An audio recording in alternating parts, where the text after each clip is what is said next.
안녕하세요. 유튜브 강사 이성원입니다. 지난 시간에 이어서 오늘은 일반적인 유튜브 세금에 대해서 이야기해 보도록 하겠습니다. 수익이 있는 곳에 또 세금이 있는데요.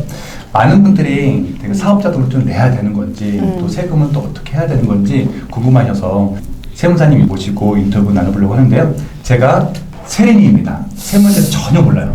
모르는 입장에서 하나씩 여러분들을 대변해서 이야기해 보도록 하겠습니다. 첫 번째 질문이에요. 여러분들 다 아시다시피 구독자 1000명, 시청시간 4000시간이 확정이 되면 누구나 이제 광고비를 얻을 수 있는데, 그때 월 10,000원을 광고비를 받는다 하더라도 사업자 등록증을 내야 하나요? 내야 하나요?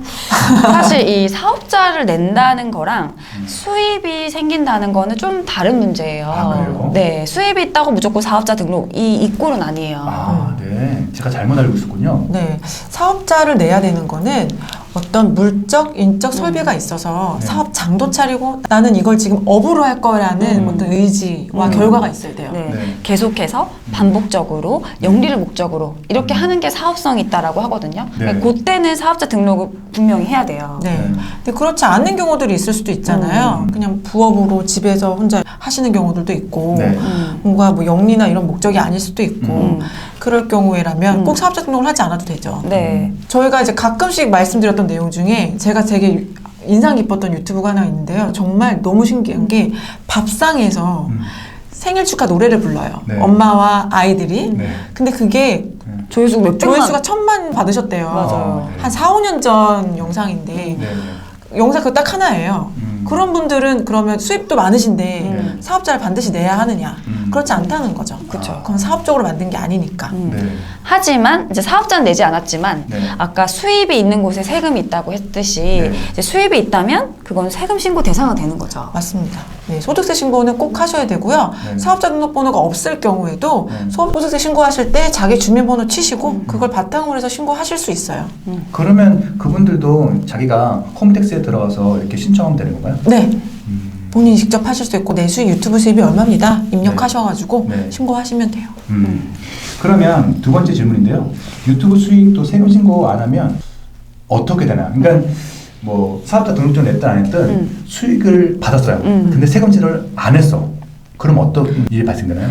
1차적으로 이제 수입이 있으면 세금을 내야 되는데 네. 안 했다라고 하면 네. 안 한 것 자체에 대해서 이제 가산세라는 것들이 생기겠죠. 네.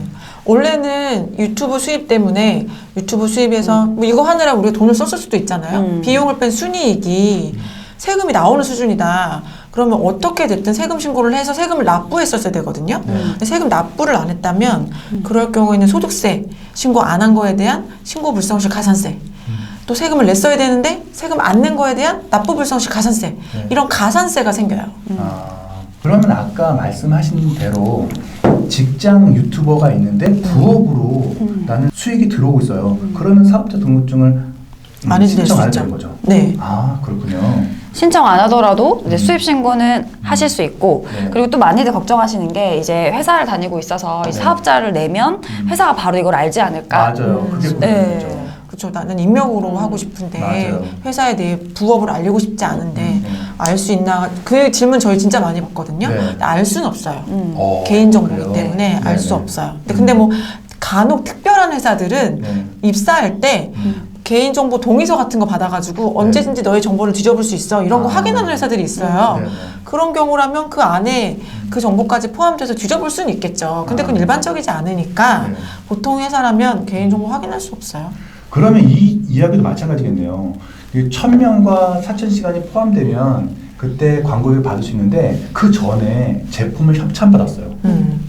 돈은 받지 않았어요. 뭐 10만 원짜리 뭐 스마트폰 케이스를 받았다. 그 리뷰를 했다. 그럼 그거에 대해서 어떻게 하는 거죠? 이거는 상대방의 역할이 중요할 것 같아요. 나한테 그 제품을 협찬한 회사가 이걸 어떻게 처리하느냐. 그 회사가 자신의 상품을 줬다라고 하면 사실 그 회사는 그 증빙을 남겨야 되거든요. 네. 근데 그 남기는 게 뭐 수입으로 줬는지 아니면 이 물품의 시가 상당을 어떻게 신고를 하는지 네. 이런 절차에 따라서 내 소득이 신고가 되고 안 되고가 차이가 있는 거죠. 네.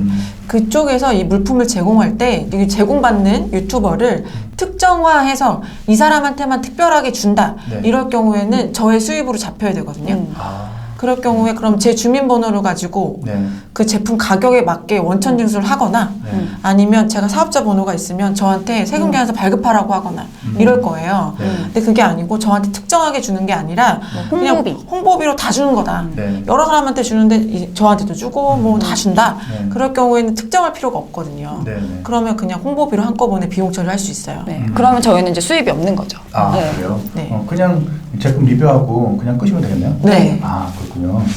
그러면 나는 본격적으로 유튜브를 할 거야. 그럼 이제 사업자 신고를 해야 된다고 했잖아요. 그럼 간이 가세자가 있고 또 일반 가세자 있고 또 면세 사업자가 있다고 그러는데 어떤 거를 하면 좋을까요? 네, 사업자 종류는 사실 크게 간이가세자랑 뭐 일반 가세자 이렇게 할 수 있는데 간이가세자는 부가가치세법상에서는 좀 규모가 작은 영세한 네. 이제 부가세 납부 의무를 좀 덜 어주는 거예요. 이제 부가세 납부도 안 해도 되고 뭐 이런 건데 사실 유튜브는 영세율이라는 해외에서 받는 수입이기 때문에 원래 부가세가 없어요. 네. 수출하는 거라고 치거든요. 아, 그래요? 네, 매출에 대해서 부가세를 안 내요.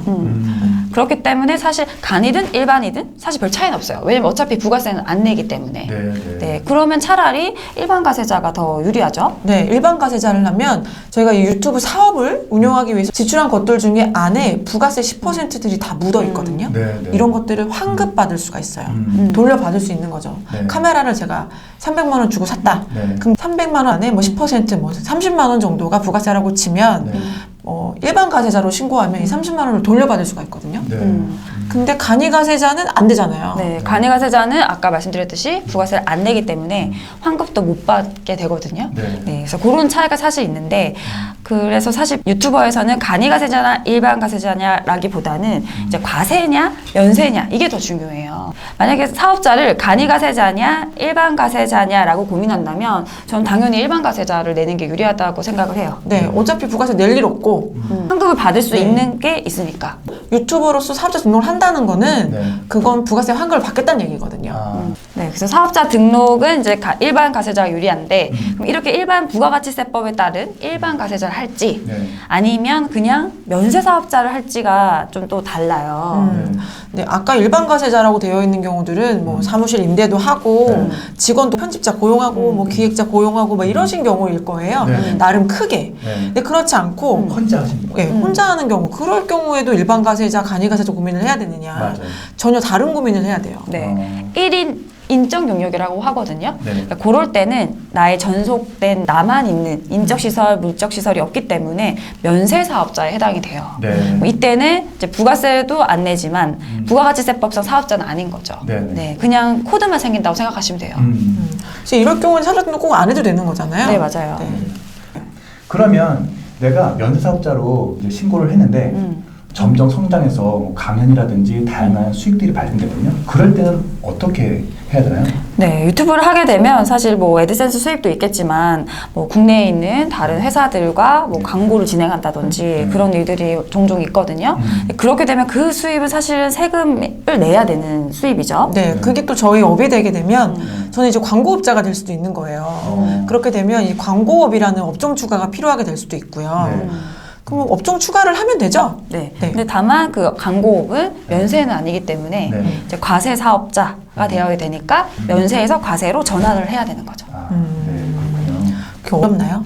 어렵진 않아요. 네, 네. 그냥 네. 사업자 등록 정정이나 변경은 네. 뭐 홈택스로 충분히 하실 수 있기 때문에 간단합니다.